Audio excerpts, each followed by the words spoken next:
காவிரி நதிக்கரையில் நாவல் மரத்தின் கீழ் ஒரு சிவலிங்கம் இருந்தது. ஒரு யானை தினமும் அந்த லிங்கத்திற்கு நீர் வார்த்து பூச்சொரியும். ஒரு சிலந்தி தினமும் லிங்கத்தின் மேல் நாவல் சருகு விழாவண்ணம் தன் உமிழ்நீரால் கூடு அமைத்து பாதுகாத்து வந்தது. யானை வந்து சிலந்தி கூட்டினை கலைத்து பூஜை செய்வதும் அதன்பின் சிலந்தி வந்து கூடு அமைப்பதும் தினமும் நடக்கும் கதையாம். ஒரு நாள் சிலந்தி யானை மீது கோபமுற்று யானை பூஜை செய்யும் போது யானையின் தும்பிக்கை உள்ளே சென்று அதை நன்கு கடித்து விட்டதாம். சிலந்தியின் விஷம் ஏறியதாலும் வலியால் துடித்ததாலும் தும்பிக்கையை மரத்தில் மோத சிலந்தி இறந்து போனதாம்.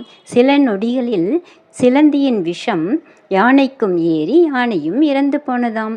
உடனே இறைவன் காட்சி தந்து யானையை சிவகணங்கள் தலைவனாகவும் சிலந்தியை சோழகுலத்தில் கோச்செங்கட் சோழனாகவும் பிறக்க விமோச்சனம் கொடுத்தாராம்.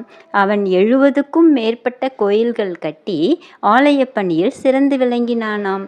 இதன் தொடரை நாளை காணலாம்.